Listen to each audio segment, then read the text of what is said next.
Bueno, yo le puedo decir que soy de una familia corta, ¿no? Mi hermana y muchos años después mi hermano. Pero me crié en casa de mis abuelos, donde tenía 9 hijos, mi abuelo.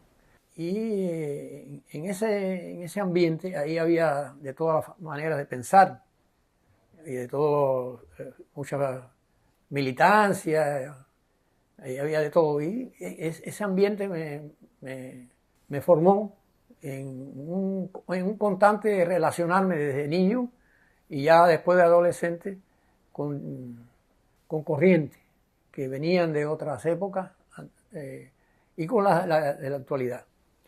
Y era un parlamento.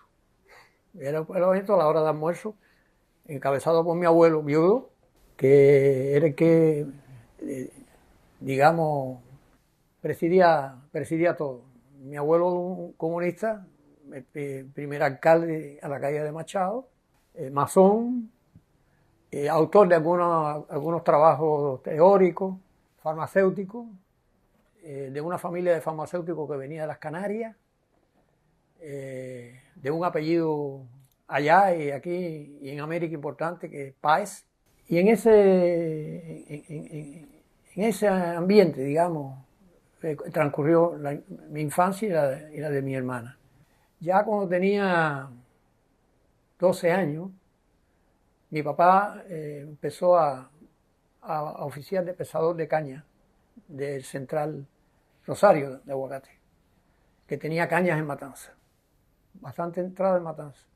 Y todas las zafras, la familia de mi papá, mi mamá y mi hermana, nos mudábamos para el Central Jesús María. Pasar 3 o 4 meses en un batey me hacía ir a una cultura. Por ejemplo, en la escuela, que era multigrado, teníamos huerto. Y los alumnos éramos responsables del cultivo del huerto. Digamos, esa otra cultura local, transitoria, provisional, me fue también formando mucho en la vida, ¿no? La cercanía de Matanza. Recuerdo que los últimos tranvías de Cuba fueron los de Matanza. Y yo monté los últimos tranvías de Cuba en Matanza, o íbamos a los carnavales, cada rato con Manuel, el caricaturista.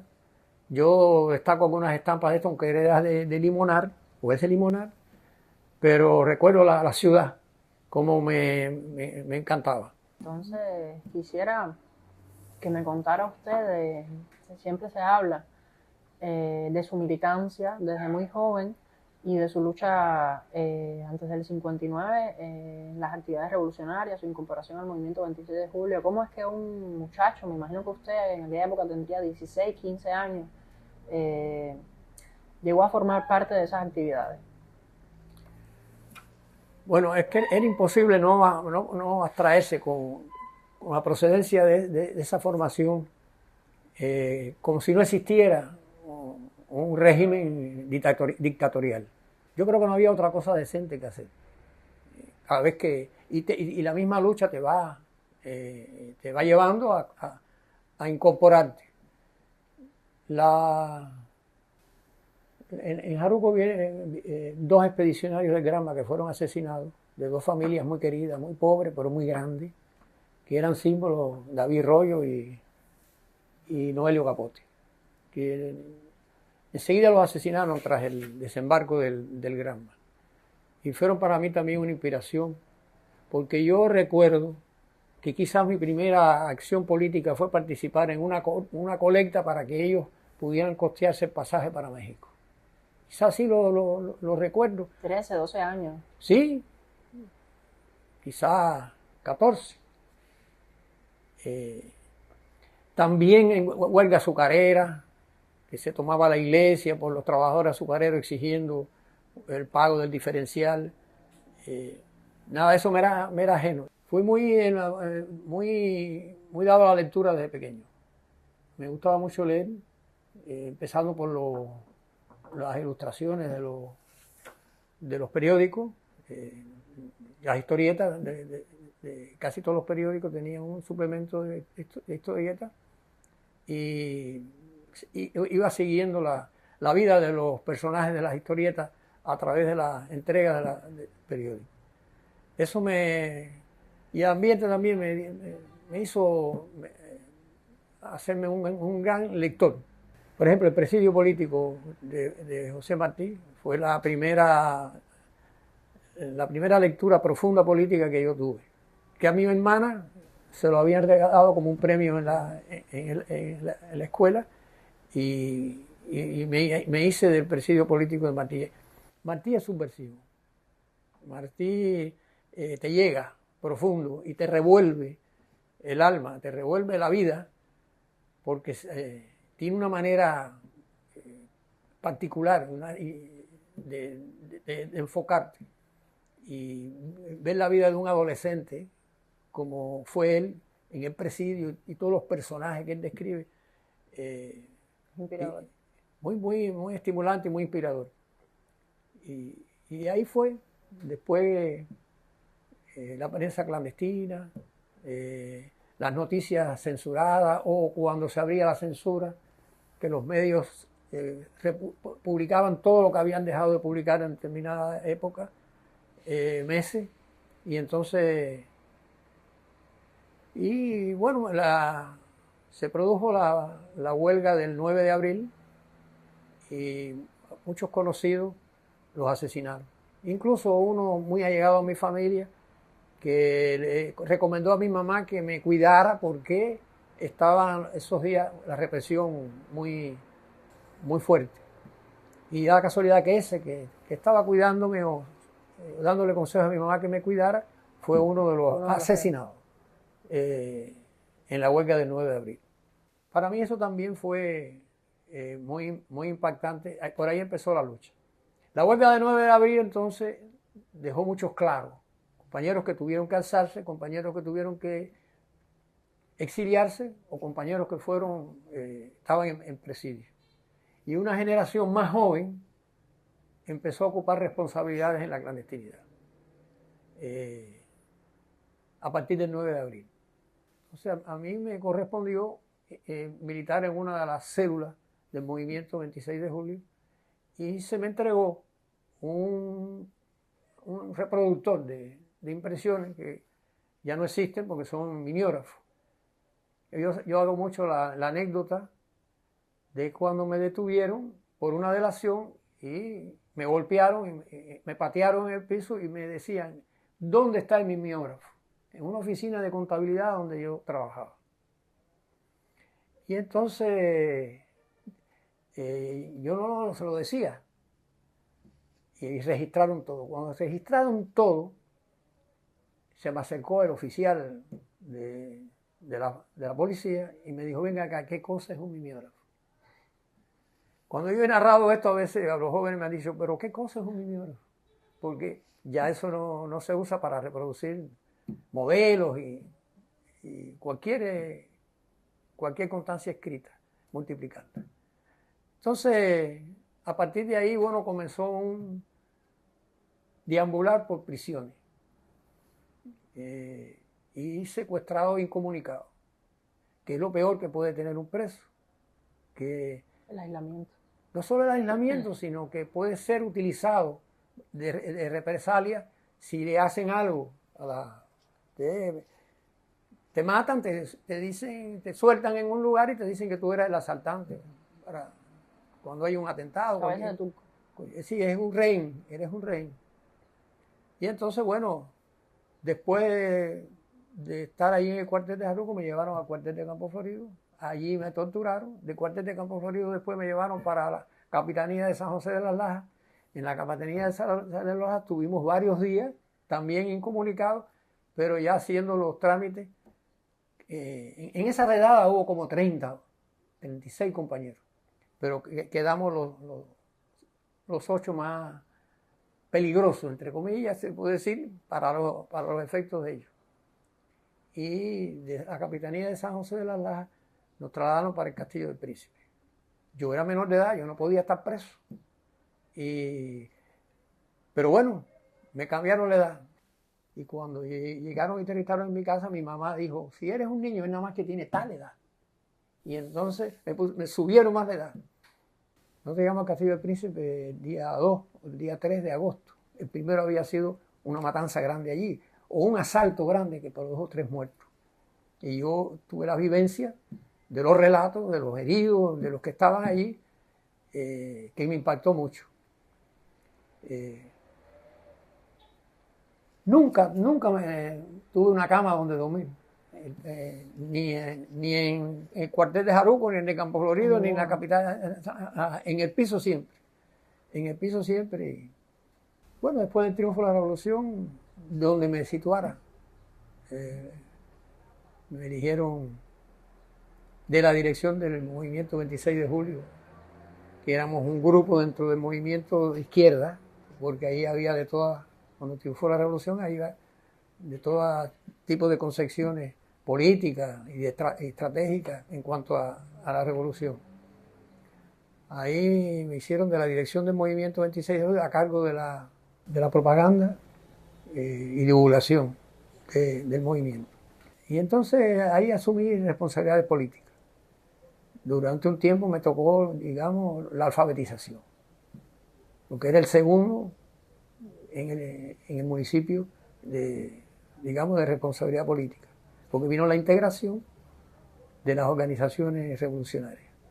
Entonces era organizador de la campaña de alfabetización. Y entonces la alfabetización atendí también los alfabetizadores de Jaruco que estaban en otras provincias, por ejemplo en las montañas del Escambray. Ahí conservo fotos donde estoy con los campesinos del Escambray y los alfabetizadores de ahí en eso. Pasé a la dirección de política en San José de las Lajas, en la región, y hicieron primer secretario del partido en Jaruco y después primer secretario del partido en otro municipio que ya no existe, que es Campo Florido. Después pasé a la construcción del partido en La Habana. Después de las responsabilidades mías en el partido, me seleccionan el Añico López. Cuando me seleccionan en el Añico López y estoy allí, se aparece el director de Granma, que hacía 3 meses. Mendoza. No, es Malmirca. Con JAR y extrae del Añico López 6 compañeros, uno de cada provincia. Y lo mismo pasa con la juventud, los comités de base de la ciudad y con la universidad. Y se hace en Granma una escuela de periodismo. Una escuela de periodismo y práctica de periodismo simultáneamente. Con los mejores profesores que se podía disponer, que eran los mejores periodistas. O sea, la crónica la daba Marta Rojas, Constantín, digamos, la administración, pero otro la redacción, en un local cerca de aquí. Y aquí, bueno, nos insertaron en ese programa que había que saber de todo de un periódico. O sea, había que estar insertado en la administración un tiempo para saber el sostén económico de un medio, por ejemplo, en el diseño, en la redacción, en economía, en cultura, en deporte. Nacianceno era ese grupo que queda, porque ya Montesino falleció, que era de ese grupo también. Juana Carrasco, Magali García, Musa, bueno, una cantidad que todavía algunos recordamos de la importancia que tuvo, por la experiencia práctica y por la calidad de los profesores, y porque aprendíamos A mí aquí en Granma me llamó mucho la atención el departamento de diseño, y fue donde me quedé. Ahí tenía contacto con todos los caricaturistas, por ejemplo, y con los diseñadores. Aquí fui también jefe de la página ideológica, que por cierto tenía una sección de la vida del partido, que daba a conocer, digamos, las actividades principales del partido en la página ideológica. Y también te daba a conocer los artículos de opinión, históricos, etc. Me correspondió en Granma también tener responsabilidades políticas en el comité del partido aquí.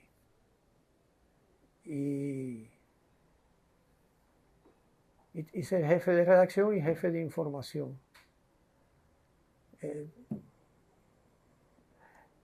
Cuando yo ingresé a Granma, Granma salía todos los días, creo que lo dije.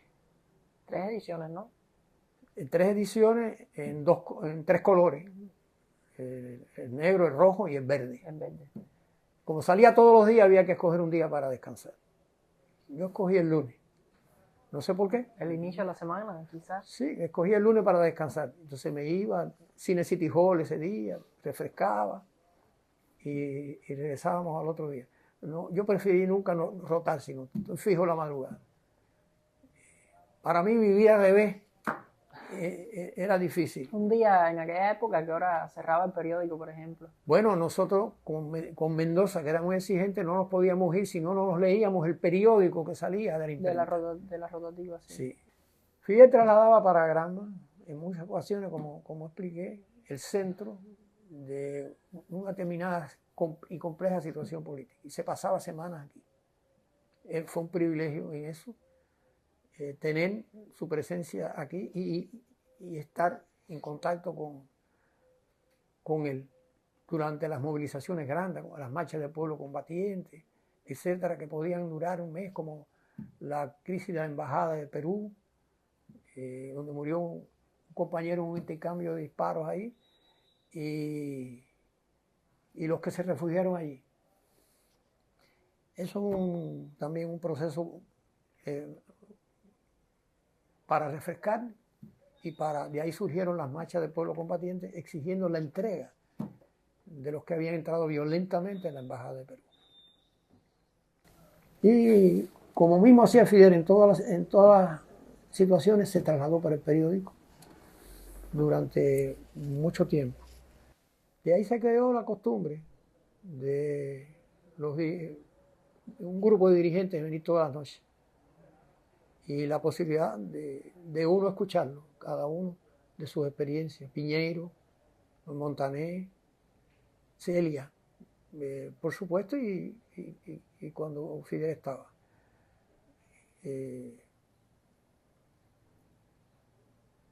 De Fidel su pensamiento estratégico, ¿no?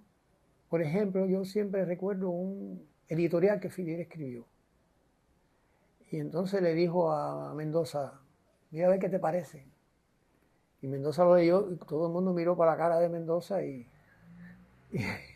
estaba preocupado por lo que estaba leyendo. Y después me dijo, dice Fidel, dáselo a tu Gali, y yo me lo leí. Igualmente vio que yo no me entusiasmaba mucho con... Dice, pero imagínese quién lo... Dice, no se preocupen, eso no lo vamos a publicar mañana. Y le dijo a Mendoza que lo guardara. Pasaron unos acontecimientos. Era un disparate para nosotros de leerlo, no estaba con nada, ¿no? Y como a los 15 días Fidel entra y lo que yo escribí, se lo pusieron. Y era lo que había que publicar. Era lo que había que publicar. Eso nos dio una lección de previsión tremenda, de conducción de los acontecimientos, a favor, por supuesto, de defensa de nuestro pueblo y de las maniobras que se hacían para perjudicar a Cuba, para ponerle traspié a Cuba. Y constantemente estamos complicando la vida a los cubanos. Y de aquello, bueno, surgió el caso de la migración por Mariel. Porque estaban siempre asusando de que Cuba no se podía salir, que Cuba no... Y lo que querían era seguir manteniendo las salidas ilegales como una demostración espectacular de un país donde la gente estaba presa y corría mucho riesgo para poder salir de esa prisión.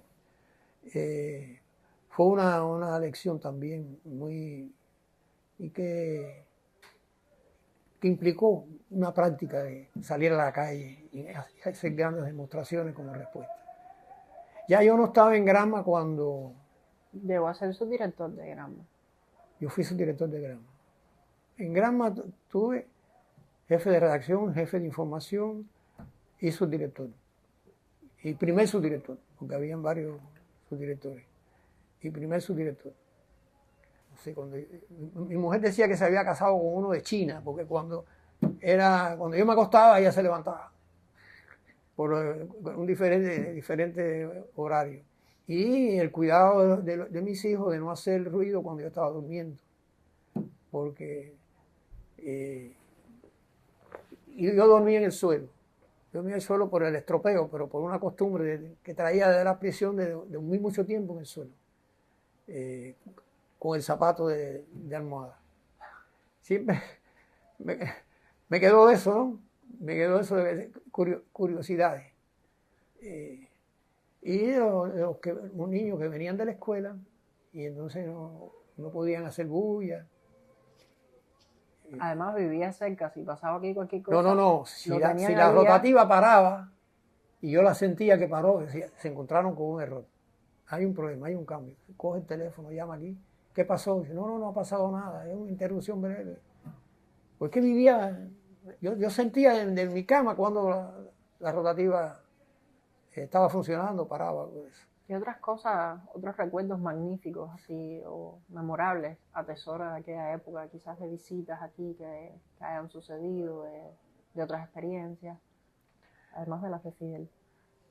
Bueno, las grandes tiradas de 1 millón de ejemplares, en acontecimientos muy importantes, conmemoraciones, momentos tristes como cuando derribaron el avión de Barbados, la noticia, el pesar de Fidel, de ese crimen.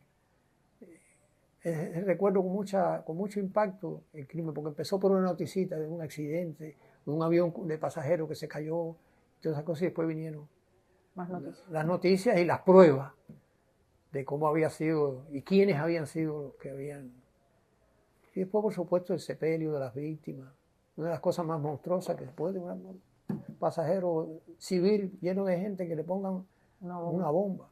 Pero esos son momentos muy, muy tensos aquí. Pero también había celebraciones. Puedo decir que aquí dentro del periódico había 9 equipos de softball. Había una liga de softball muy fuerte. Por supuesto, el periódico también tenía el rotograbado de Prado, tenía la circulación. Corresponsales. Sí, pero sobre todo cosas que después se entregaron a otros organismos. La circulación, que tenía una línea de camiones, tenía choferes para distribuir el periódico. La circulación como propiamente dicho. Y la impresión que pasó poligrafía. Era como una familia. Sí, una familia que se fue concentrando. Teníamos un órgano de prensa. Lo vi el otro día en el archivo. Gramita, que daba actividades teníamos trabajo voluntario fuera, campamentos fuera, para reforzar la agricultura, emulaciones entre pisos. Competencia entre redacciones. Sí, que se cardeaban para ver quién ganaba la emulación y se saltaba un piso con otro, entre comillas, ¿no? Entonces, después de Granma, pasa a Bohemia, como subdirector de Bohemia. Sí. ¿Cómo sintió ese cambio de...? Imagínate, si aquí es la vorágine de todos los días. De todo momento, Bohemia es una cosa que está revisando 3 Bohemias. El pliego que va a salir esa semana, el que va a salir 2 semanas después, y la portada que va a salir porque se imprime en otro lugar, que es otro tipo de papel, casi cartulina. Y en Bohemia duré poco. Me dijeron que llamaba el partido y que iba para el Habanero. Ya de Granma pasé para Bohemia y ya con el Habanero yo pedí explicación. Una escala. Me dijo, no subestimes el Habanero. Vas a hacer allí lo que no te han dejado hacer en ninguna otra parte. Y entonces, efectivamente, allí me hice, por ejemplo, lo primero que hice fue quitarle los grados a Fidel, los cargos a Fidel. Sí. Porque yo decía, en un periódico pequeño, provincial, ocupa mucho espacio cada vez que va a decir Fidel, comandante en jefe, primer secretario, etcétera, etcétera, etcétera. Y todo el mundo sabe quién era Fidel. Y eso me permitía las pretensiones a veces de alguien que te llamaba porque no le pusiste el segundo apellido, o porque no lo mencionaste aquí o lo mencionaste allá, que siempre esas manifestaciones que nos queda a veces de la vanidad. Cuando yo le quité los cargos a Fidel, ya se lo podía quitar a cualquiera. Y no tenía derecho a protestar. Pero bueno, eso era parte de la política del habanero, que guardo muy buenos recuerdos del equipo que se juntó allí. Muy buenos recuerdos. Bueno, después que paso, estando en el habanero, es que paso para la UP. Vaya, mi último trabajo antes de pasar para la UP era en el habanero. Era precisamente en el habanero. Y ahí en la UP estuve 20 años, que era demasiado. Demasiado por una organización que requería renovación. No, y date cuenta que es todo el país. Y cuando tú vas para el país, tú das un discurso sobre la política informativa, sobre esto, sobre para lo todas otro. las provincias, para todos los medios. Sí, ibas a un municipio y decía, bueno, pero usted va a decir eso en mi municipio. Pero bueno, sí, yo digo esto en el municipio, pero tú te quedas. Tú tienes que saber defender tu oficio, tienes que saber defender, porque a veces se formaban pequeñas repúblicas independientes. Cada estilo de trabajo tenía una manera de dirigir la prensa. Ya después del departamento ideológico, con los congresos que surgieron desde la UP, que renovaron todo eso. Unos encuentros con Fidel que fueron decisivos, de los congresos de la UP, que coincidieron en tiempo casi con el congreso de la UNIAC. Y Fidel quedó muy satisfecho de las discusiones de los dos congresos y los puso varias veces como ejemplo de lo que estaba pasando en Cuba, de escenarios para discutir los problemas. Eso en la UP fue, y al mismo tiempo, una vida también dedicada al Parlamento.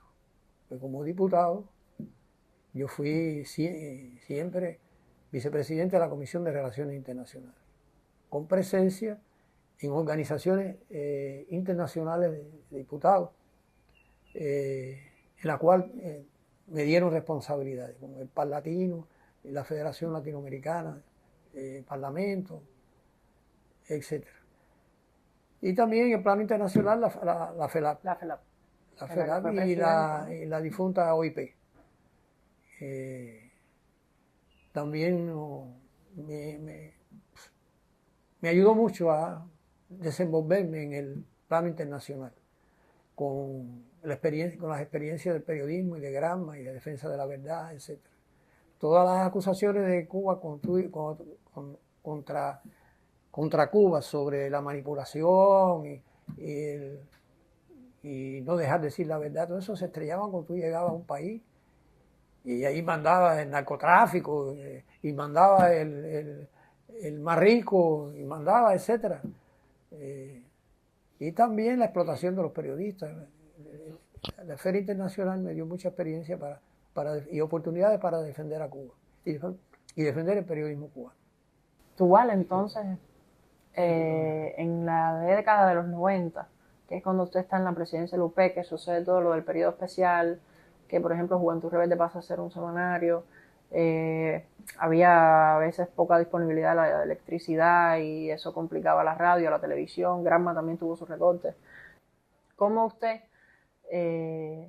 considera qué experiencias, digamos de cierta forma, de aprendizaje trajo aquella época, en ese contexto que la prensa tuvo que readecuarse y en el que estamos viviendo ahora, en el que también han desaparecido las ediciones impresas de los semanarios, de los periódicos provinciales, y Gramma y Juventud Rebelde salen una vez a la semana? ¿Qué experiencias de aquella época pudieran adecuarse ahora? Bueno, aquella experiencia, el primer saldo fue más de 600 compañeros se tuvieron que trasladar de lugares de trabajo para reforzar periódicos locales, revistas. Fue de verdad para muchos muy difícil, pero necesario por la escasez de papel que se iba a producir. Y la reducción, por ejemplo, el mismo periódico Habanero, que era diario, y los periódicos provinciales tuvieron que reducirse. Era un momento en el país todos los recursos que tenía el país estaban en un file debajo del brazo de Fidel. Y todo él lo repartía cuando abría el file. Y para la prensa nunca dejó, o nunca olvidó la prensa. En los momentos más difíciles, nunca olvidó la prensa de recursos, de estímulos que podía, digamos, automóviles, por ejemplo, y otros recursos que eran importantes para el funcionamiento de la prensa. Igual que para otros sectores. Era tan difícil la situación que, les repito, todos los recursos del país estaban en una carpetica pequeña debajo del brazo de Fidel. Y no excluyó a la prensa en esos momentos difíciles de un reforzamiento material para poder hacer su papel. Consideraba que era más importante que nunca en esa etapa que la población estuviera informada de la situación.